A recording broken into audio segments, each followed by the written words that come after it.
I just wanted to touch on the GPA SAT score thing that you mentioned because, you probably have heard this, Amy. Everybody was up in arms about data that was released showing GPA inflation is on the rise in our country, and the majority of students have an A average. So I guess, from what I heard, dropout rates have gone up. And, this is basically a consequence of a lot of these rigorous schools admitting students without SAT scores.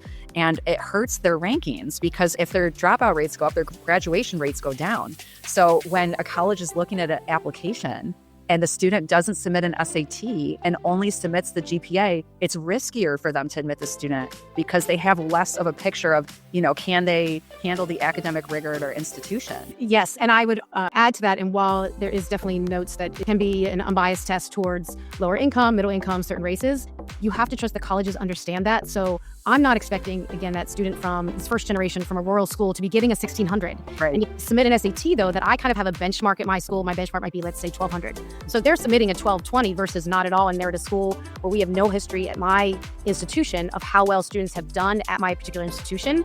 It's a bigger risk to take it without any test score, standardized test score.